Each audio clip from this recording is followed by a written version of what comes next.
بسم اللہ الرحمن الرحیم۔ شیخ سعدی کی حکایات کا بیان ہو رہا تھا۔ اگلی حکایت ہے بادشاہ کی بردباری۔ ملک شام کے ایک نیک دل بادشاہ کی عادت تھی کہ صبح صبح اپنے غلام کے ساتھ باہر نکلتا، عربوں کے رواج کے مطابق آدھا منہ ڈھک لیتا اور گلی کوچوں میں پھرتا۔ صاحب نظر بھی تھا اور فقراء سے محبت کرنے والا بھی۔ یہی دو صفتیں بادشاہ کو نیک بادشاہ بناتی ہیں۔ ایک رات گشت کے دوران وہ مسجد کی طرف گیا، دیکھا کہ سخت سردی میں کچھ درویش بغیر بستر کے لیٹے ہوئے صبح کا سورج نکلنے کا انتظار کر رہے ہیں، جیسے گرگٹ سورج کے انتظار میں رہتا ہے۔ ایک نے کہا کہ دنیا نے تو ہمارے ساتھ بے انصافی کی ہے کہ ہم اس حال میں ہیں اور ظالم و متکبر لوگ کھیل کود میں لگے ہوئے ہیں۔ اگر قیامت کے دن ان کو بھی ہمارے ساتھ جنت میں جانے کا حکم ہو گیا تو میں تو قبر سے ہی نہیں اٹھوں گا، کیونکہ جنت صرف انہی لوگوں کا حق ہے جو دنیا میں ظلم و ستم سہنے والے ہیں۔ ظالموں کا جنت میں کیا کام؟ ان ظالموں سے دنیا میں ہمیں سوائے رسوائی کے کیا ملا جو جنت میں بھی ہم پر مسلط کر دیے جائیں۔ اگر ان میں سے کوئی جنت کی دیوار کے پاس بھی آیا تو جوتے مار مار کے اس کی کھوپڑی توڑ دوں گا۔ بادشاہ نے اتنی بات سنی اور وہاں ٹھہرنا بہتر نہ سمجھا۔ سورج نکلا تو درویشوں کو بلا لیا، ان کی بہت عزت کی اور انعامات سے نوازا، بہترین سوٹ پہنائے، بستر دیے، الغرض بہت خوش کیا۔ ان میں سے ایک نے ڈرتے ہوئے عرض کیا، بڑے لوگ تو ان انعامات کے مستحق ہوئے، ہم فقیروں میں آپ نے کون سی خوبی دیکھی؟ بادشاہ یہ بات سن کر ہنسنے لگا اور بہت خوش ہو کر درویش سے کہا، میں متکبر اور روب کی وجہ سے مسکینوں کو نظر انداز کرنے والا نہیں ہوں۔ تم لوگ بھی جنت میں ہماری مخالفت نہ کرنا۔ آج میں نے صلح کر لی ہے تو کل تم بھی صلح کر لینا۔ اس حکایت سے سبق ملتا ہے بادشاہوں کو درویشوں کی خیرخواہی اور خبرگیری رکھنی چاہیے اور درویشوں کو ایسے بادشاہوں کے لیے دعا گو رہنا چاہیے۔ اگر دونوں میں سے کسی ایک گروہ سے کوئی غفلت یا سستی ہو جائے تو درگزر سے کام لینا چاہیے۔ خوش نصیب بندہ ہی درویشوں کو آرام پہنچاتا ہے اور ان خاک نشینوں کو خوش رکھنے والا ہی کل جنت کے درخت کا پھل کھائے گا۔ خود ہی سے بھرا ہوا شخص چراغ کی طرح روشنی نہیں پھیلا سکتا، کیونکہ وہ تو قندیل کا ایسا شیشہ ہے جو پانی سے بھرا ہوا ہے۔ جب وہ خود روشن نہیں تو دوسروں کو خاک روشن کرے گا۔ اگلی حکایت خود پسندی محرومی ہے۔ ایک شخص تھوڑا بہت علم نجوم جانتا تھا لیکن انتہائی متکبر تھا۔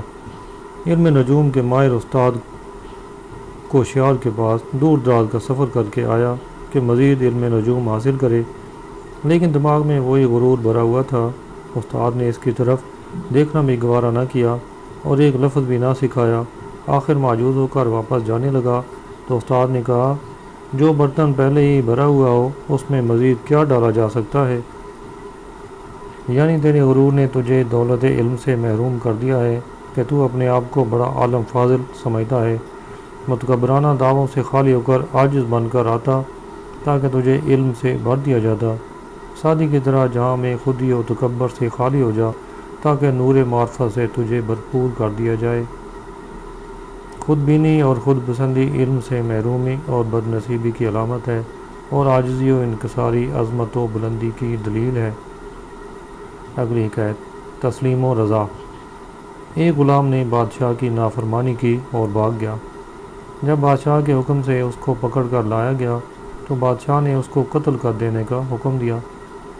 جو ہی جلاد نے قتل کرنے کے لیے تلوار نکالی تو غلام نے یوں دعا کرنا شروع کی، اے اللہ، اس بادشاہ کے ہاتھوں مجھے ہزاروں نعمتیں ملی ہیں، اگر آج اس نے میرے قتل کا حکم دیا ہے تو میں اس کو اپنا خون معاف کرتا ہوں۔ کہیں ایسا نہ ہو کہ قیامت کے دن میرے خون کے بدلے یہ پکڑا جائے اور اس کے دشمن خوش ہوتے پھریں۔ بادشاہ نے غلام کے منہ سے یہ دعا سنی تو اس کا غصہ جاتا رہا، قتل کا حکم واپس لے لیا اور اٹھ کر غلام کی پیشانی چومنے لگا اور اس کو بہت بڑا عہدہ بھی دے دیا۔ اس حکایت سے سبق ملتا ہے کہ اگر اپنے محسن کے ساتھ تسلیم و رضا والا معاملہ کیا جائے تو بڑے سے بڑا جرم معاف ہو جاتا ہے۔ جب بندے اتنے مہربان ہیں تو اللہ تعالیٰ کی مہربانی کا کون اندازہ لگا سکتا ہے؟ قرآن مجید میں ہے کہ جو گناہوں سے توبہ کر لیتا ہے اللہ تعالیٰ نہ صرف گناہ معاف کر دیتا ہے بلکہ ان گناہوں کو نیکیوں میں تبدیل کر دیتا ہے۔ شیخ سعدی فرماتے ہیں نرم بات گرم آدمی پر پانی کا کام دیتی ہے۔ کیا تو جانتا نہیں ہے کہ میدان جنگ میں تیروں تلواروں سے بچنے کے لیے ریشمی دستانے پہنے جاتے ہیں جن سے تلوار کی کاٹ ختم ہو جاتی ہے، حالانکہ ریشم کتنا نرم ہے۔ اسی طرح نرمی سے دشمن کی دشمنی بھی ختم کی جا سکتی ہے۔ اگلی حکایت اولیاء اللہ کی عاجزی کا بیان۔ ایک فقیر کی جھونپڑی میں ایک شخص کو کتے کے بھونکنے کی آواز آئی۔ بڑا حیران ہوا کہ فقیر کے ڈیرے پہ کتا کہاں سے آ گیا۔ بہت تلاش کی مگر کتا نہ ملا، شرمندہ سا ہو گیا اور زیادہ قریب بھی مناسب نہ جانی۔ نیک بندے کے کمرے کی طرف گیا تو انہوں نے اندر بلا لیا اور ساری بات جان کر اس کو فرمانے لگے، اندر آ جا، جس کتے کو تو تلاش کر رہا ہے وہ میں ہی ہوں۔ یہ شخص انگشت بدندہ رہ گیا اور پوچھنے لگا، کیا آپ ہی کتے کی سی آواز نکال رہے تھے؟ انہوں نے کہا، ہاں میں ہی تھا۔ اس نے سبب پوچھا تو انہوں نے فرمایا کہ لوگ کتے کی عاجزی کی وجہ سے اس سے پیار کرتے ہیں، تو میں نے سمجھا کہ میں بھی اللہ کی بارگاہ کا کتا بن جاؤں، ہو سکتا ہے اللہ مجھ سے پیار کرنے لگے، لہذا میں نے کتے کی طرح بولنا شروع کر دیا ہے۔ اس حکایت سے سبق ملتا ہے اولیاء اللہ بلند مقام پہ اس عاجزی کی وجہ سے پہنچے ہیں۔ کوئی بھی تواضع کی پستی کے بغیر عظمت کی بلندی نہیں پا سکتا۔ شیخ سعدی فرماتے ہیں جب سیلاب آتا ہے تو بلندی سے پستی ہی کی طرف گرتا ہے، اور جب شبنم عاجز اور حقیر ہو کر گرتی ہے تو سورج کی تپش اس کو اٹھا کر ستاروں کی بلندیوں تک لے جاتی ہے۔ اگلی حکایت حضرت حاتم اصم رحمۃ اللہ علیہ۔ حضرت حاتم اصم رحمۃ اللہ علیہ در حقیقت بہرے نہ تھے۔ اصم کا معنی بہرا اور اس کی جمع سم ہے۔ ایک دفعہ ایک مکڑی کے جالے میں مکھی کو شکر کے لالچ نے پھنسا دیا اور اس کی بنبناہٹ آپ نے سنی تو فرمایا، او لالچی مکھی، ہر جگہ شہد و شکر کے خیال میں گھس جاتی ہے، تو جانتی نہیں کہ کہیں جال اور شکاری بھی ہو سکتا ہے۔ مریدین حیران ہوئے کہ مکھی کی آواز تو ہمیں بھی سنائی نہیں دے رہی اور یہ اصم یعنی بہرے ہو کر کیسے سن رہے ہیں۔ چنانچہ مریدوں نے عرض کیا، آج کے بعد آپ اپنے آپ کو اصم نہ کہلوایا کریں۔ آپ نے مسکرا کر فرمایا، بری باتیں سننے سے بہرا رہنا ہی بہتر ہے، اور میرے خلوت کے ساتھی صرف میری خوبیاں ہی بیان کرتے ہیں اور میرے عیبوں پہ پردہ ڈالتے ہیں، اس طرح تو میں متکبر بن کر تباہ ہو جاؤں گا۔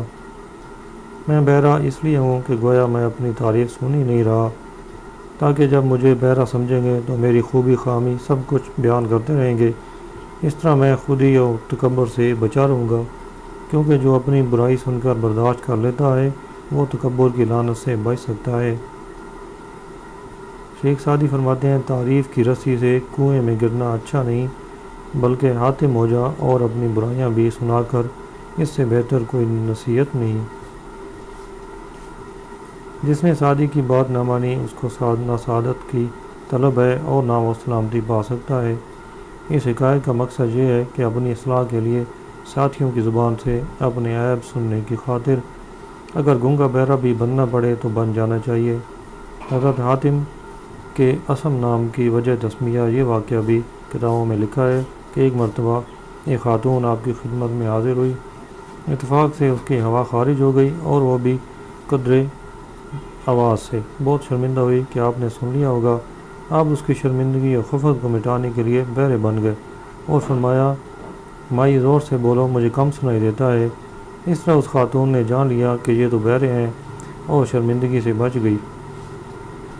پھر آپ نے سوچا کہ اگر بعد میں اس کو پتہ چل گیا کہ یہ تو در حقیقت مجھے شرمندگی سے بچانے کے لیے عارضی طور پر بہرے بن گئے تھے تو پھر بیچاری شرمندہ ہوگی۔ چنانچہ اس کو شرمندگی سے بچانے کے لیے آپ ساری عمر بہرے ہی بنے رہے اور آپ کا نام ہی حاتم اصم پڑ گیا۔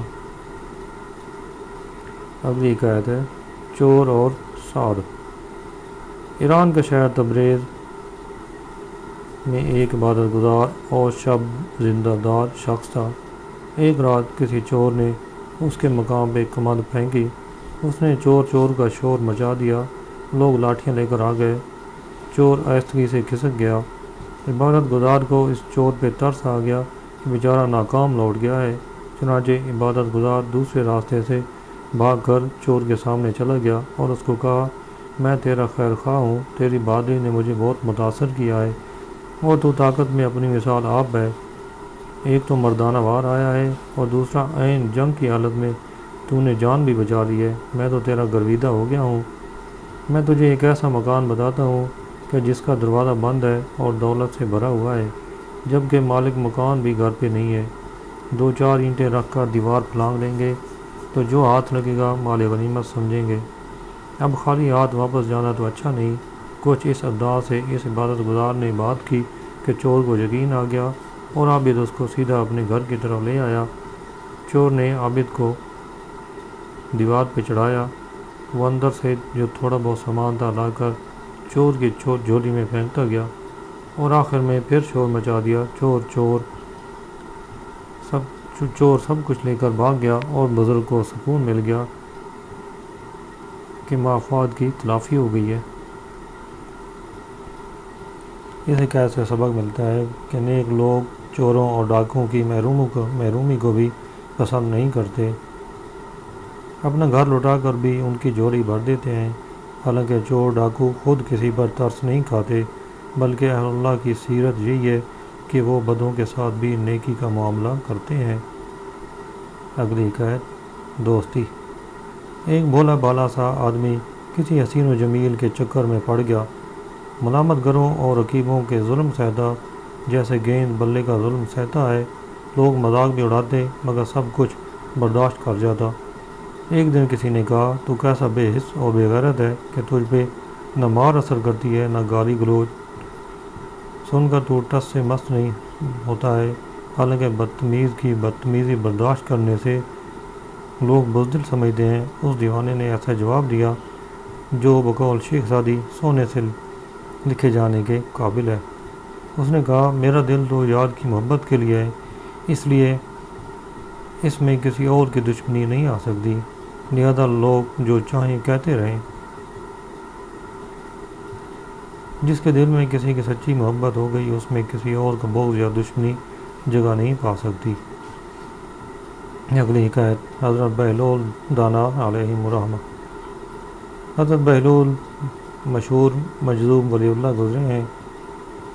ان کا گزر ایک جھگڑالو عبادت گزار پر ہوا تو آپ نے اس عابد کو کیا ہی خوب فرمایا، اگر یہ معرفت کا دعوے دار اپنے دوست کو پہچان لیتا تو کبھی لڑائی میں مشغول ہونے کی اس کو فرصت ہی کب ملتی، اور اگر یہ خدا کو جان لیتا تو تمام مخلوق کو معدوم جانتا۔ عارف باللہ صرف خدا کی طرف متوجہ رہتا ہے، اس کو اتنا وقت ہی کہاں ملتا ہے کہ وہ مخلوق کے ساتھ لڑتا جھگڑتا پھرے۔ اگلی حکایت، حضرت لقمان حکیم۔ حضرت لقمان کالے رنگ اور موٹے نکوش والے تھے۔ ایک شخص نے ان کو غلام سمجھ کر مٹی گارے کے کام میں لگا دیا۔ پورا سال گزر گیا مگر کوئی نہ جان سکا کہ یہ غلام نہیں بلکہ آقا ہے۔ جب اس شخص کا گمشدہ غلام واپس آ گیا تو وہ شخص گھبرا گیا، اور جب پتہ چلا کہ یہ تو حضرت لقمان ہے تو قدموں میں گر کر معافی کا طلبگار ہوا۔ آپ نے ہنس کر فرمایا، اب معافی کا کیا فائدہ، تیرے سال بھر کے ظلم کو ایک لمحہ میں کیسے بھول سکتا ہوں، اور پھر تجھے معافی کی ضرورت بھی کیا ہے، تیرا کام تو ہو گیا ہے، لیکن میں پھر بھی تجھے اس لیے معاف کرتا ہوں کہ تیرے فائدے کے باوجود میرا کوئی نقصان نہیں ہوا، تیرا مکان بن گیا، میری معرفت و حکمت بڑھ گئی۔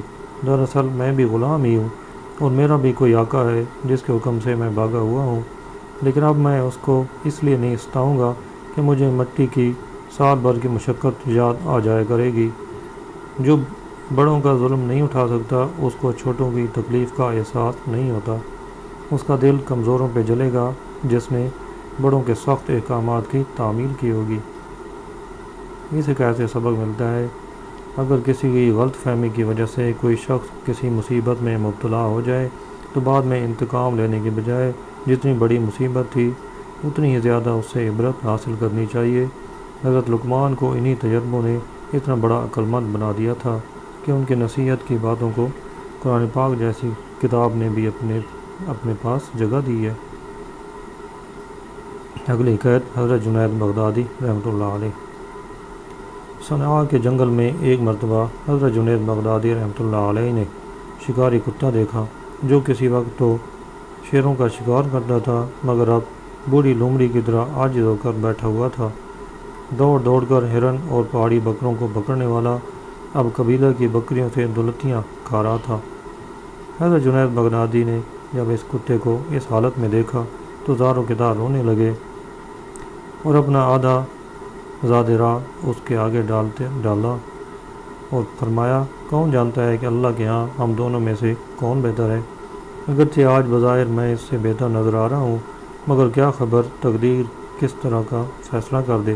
اگر میں ایمان پر قائم رہا تو یقیناً اللہ کی بخشش کا تاج سر پر رکھوں گا اور اس سے بہتر ہوں گا، اور اگر میرے جسم سے معرفت کا لباس اتار لیا گیا تو یہ مجھ سے بدرجہ بہتر ہوگا، کیونکہ کتے کو کتا ہونے کے باوجود بھی جہنم میں نہ ڈالا جائے گا۔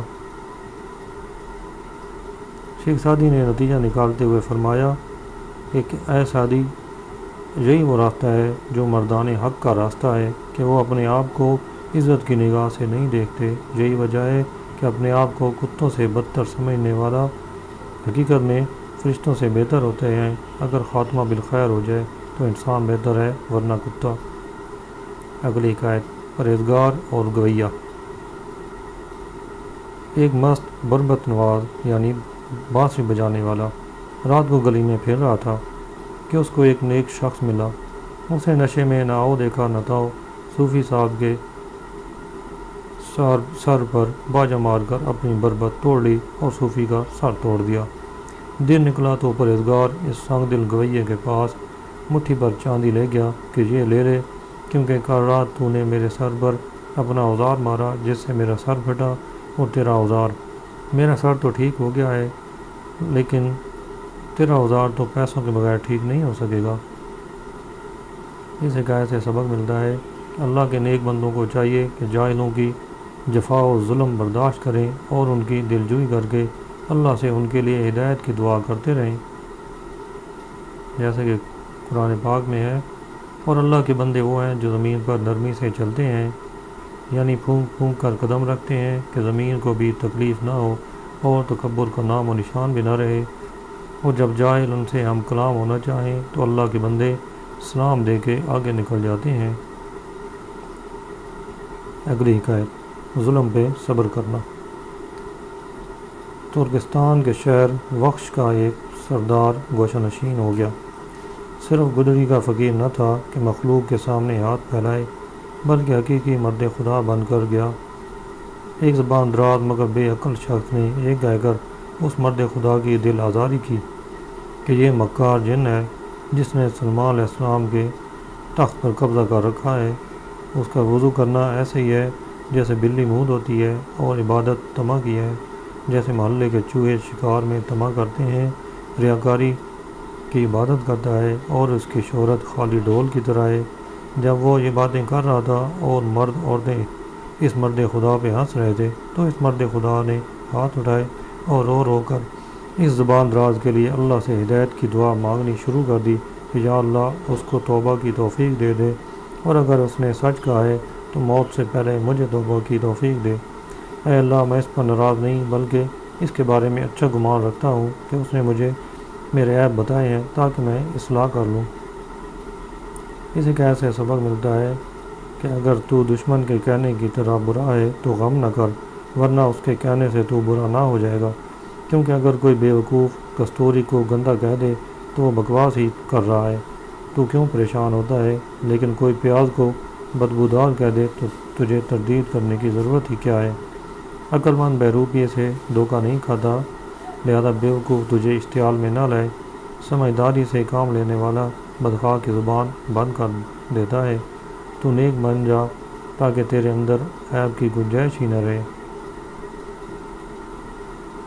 اگلی حکایت حضرت علی المرتضی رضی اللہ عنہ۔ کوئی شخص حضرت علی رضی اللہ عنہ کے پاس کوئی مسئلہ لے کر گیا۔ فاتح خیبر نے اس کو علم و عقل کی روشنی میں جواب دیا عوام الناس میں سے کسی نے کہا، اے علی، یہ مسئلہ ایسے نہیں جیسے آپ نے بتایا ہے۔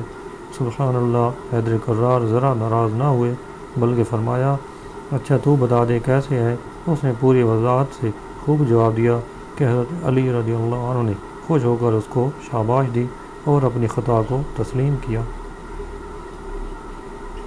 شیخ سعدی اس حکایت سے ملنے والا سبق بیان فرماتے ہیں کہ سورج کی ٹکیا مٹی میں نہیں چھپائی جا سکتی۔ اگر تو آج کا متکبر ہوتا تو نہ صرف یہ کہ اس کی طرف نگاہ ہی نہ کرتا بلکہ دھکے دے کر دربار سے نکال دیتا اور ایسا مزہ چکھاتا کہ پھر کبھی ایسی غلطی نہ کرتا، کیونکہ جس کا سر پر غرور ہو اس میں حق سننے کی طاقت ہی نہیں، اس کو علم سے بیر ہے اور نصیحت سے شرم۔ بارش سے گلے لالہ تو اگتا ہے مگر پتھر پہ نہیں، بلکہ گری بڑی ذلیل مٹی سے پھول بھی اگتے ہیں اور بہار بھی کھلتی ہے۔ لہذا متکبر کے سامنے علم و حکمت کے موتیوں کا تھیلا نہ کھول۔ جو اپنی بزرگی کا متمنی ہے وہ دوسرے اہل کمال کو کچھ نہیں سمجھتا۔ اگلی حکایت حضرت عمر بن خطاب رضی اللہ عنہ۔ ایک مرتبہ بے دھیانی میں ایک تنگ جگہ پہ حضرت عمر فاروق رضی اللہ عنہ نے ایک درویش کے پاؤں پہ پاؤں رکھ دیا۔ درویش کو معلوم نہ تھا کہ خلیفۃ المسلمین ہے، بگڑ کر بولا، میں تو دیکھ نہیں سکتا، کیا تو بھی اندھا ہے؟ آپ نے بڑے تحمل اور پیار سے فرمایا، اندھا تو نہیں ہوں، مجھے پتہ نہیں چلا، غلطی ہو گئی ہے، معاف کر دو۔ اس حکایت سے سبق ملا کہ اگر غلطی ہو جائے، بالخصوص حقوق العباد کے بارے میں، اگرچہ حق میں وقت ہی سے ہو جائے تو اسے چاہیے کہ اعتراف کرے اور صاحب حق سے معذرت بھی کرے۔ اہل اللہ کتنے منصف ہوتے ہیں جو معمولی لوگوں سے معافی مانگتے ہوئے بھی شرم و عار محسوس نہیں کرتے، کیونکہ ہوش مند ہی عاجزی پسند ہوتا ہے، اور جو شاخ میوے سے بری ہوتی ہے وہی جھکتی ہے۔ عاجزی کرنے والوں کا سر کل قیامت کو عزت کے ساتھ اونچا ہوگا اور متکبروں کا سر شرمندگی سے جھکا ہوا۔ اگر اے انسان تجھے قیامت کے دن کا ڈر ہے تو دنیا میں جو تجھ سے ڈرتے ہیں ان کی خطا معاف کر، ماتحتوں پر ہاتھ نہ اٹھا کہ تیرے ہاتھ سے اونچا بھی ایک ہاتھ ہے، لہذا اس جہاں کے ساتھ اس جہاں کی بھی فکر کر۔ اگلی حکایت حسن ظن۔ ایک نیک اور خوش اخلاق شخص بروں کے متعلق بھی اچھا گمان رکھتا اور ان کو اپنے سے بہتر جانتا۔ جب وہ فوت ہو گیا تو کسی نے اس کو خواب میں دیکھا اور پوچھا، تیرے ساتھ کیا معاملہ ہوا؟ اس نے ہنستے ہوئے پھول کی طرح منہ کھولا اور بلبل کی طرح خوش آوازی میں کہا، چونکہ میں نے دنیا میں کسی کے ساتھ سختی نہیں کی، اس لیے فرشتوں نے میرے ساتھ بھی نرمی سے ہی کام لیا ہے۔ جو دوسروں سے نرمی کا معاملہ کرتا ہے، اللہ کے فرشتے بھی قبر میں اس سے نرمی کرتے ہیں، اور میدان محشر میں خدائے رحمان و رحیم تو اس پر اپنی رحمت کے دروازے کھول دے گا۔ اگلی حکایت حضرت ذوالنون مصری رحمۃ اللہ علیہ۔ حضرت ذوالنون مصری رحمۃ اللہ علیہ کے دور میں دریائے نیل خشک ہو گیا۔ لوگ شہر چھوڑ کر پہاڑوں کی طرف نکل گئے اور رو رو کر دعائیں مانگتے رہے، اتنا روئے کہ ان کو آنسوؤں کی ندی تو بہہ نکلی لیکن بارش نہ ہوئی۔ کچھ لوگ حضرت ذوالنون مصری رحمۃ اللہ علیہ کے پاس بھی دعا کے لیے گئے۔ آپ نے دعا کرنے کی بجائے مصر شہر چھوڑا، ادھر بارش شروع ہو گئی۔ آپ کو 20 دن بعد مدین میں اطلاع ملی کہ مصر میں خوب بارش ہوئی ہے اور خوشحالی آ گئی ہے، چنانچہ آپ واپس مصر تشریف لے آئے۔ ایک عارف نے تنہائی میں آپ سے پوچھا کہ دعا کرنے کی بجائے مصر چھوڑ کر چلے جانا آپ نے کیوں پسند کیا؟ آپ نے فرمایا، میں نے سنا ہے بروں کے برے اعمال کی وجہ سے پرندوں درندوں کا رزق تنگ ہو جاتا ہے۔ میں نے غور کرنے کے بعد یہی نتیجہ نکالا کہ مصر میں مجھ سے زیادہ کوئی گناہ گار نہیں ہے، میں جہاں سے نکلوں گا تو اللہ کی رحمت نازل ہو جائے گی۔ اس حکایت سے سبق ملتا ہے کہ انسان کتنے ہی بڑے مرتبے پر پہنچ جائے مگر اس کو چاہیے کہ اپنے آپ کو گناہ گار ہی سمجھے، بلکہ جانوروں سے بھی کمتر جانے۔ شیخ سعدی رحمۃ اللہ علیہ فرماتے ہیں، تو لوگوں کی نگاہوں میں تب عزت پائے گا جب اپنے آپ کو کچھ نہ سمجھے گا۔ جس بزرگ نے بھی اپنے آپ کو ہی جانا، دنیا آخرت میں عزت پا گیا۔ اس دنیا میں وہی پاکیزہ ہوا جو کسی کمزور کے قدموں کی دھول بن گیا۔ اگلی حکایت تسلیم و رضا کے بیان میں۔ شیخ سعدی فرماتے ہیں میں ایک رات شعر گوئی میں مصروف تھا، گویا فکر کا تیل اور بلاغت کا چراغ جل رہا تھا۔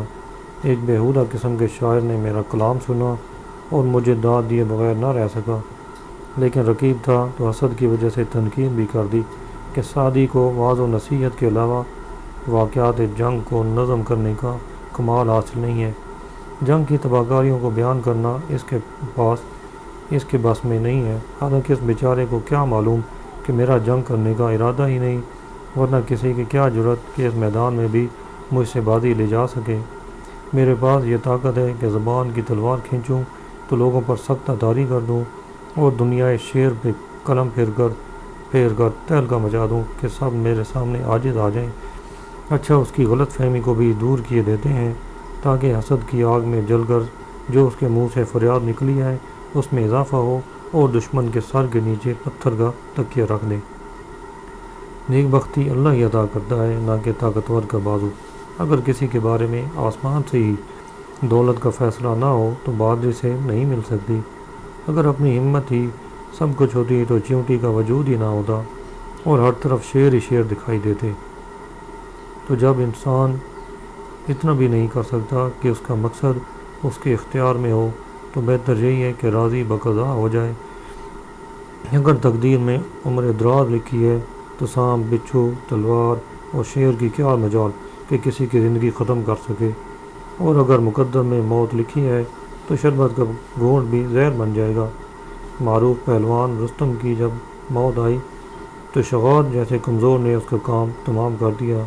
تو جب انسان قضاء و قدر کے فیصلے تبدیل نہیں کر سکتا تو اس کے لیے بہتر یہی ہے کہ تسلیم و رضا کا پیکر بن جائے اور تقدیر کے فیصلوں کو مان لے۔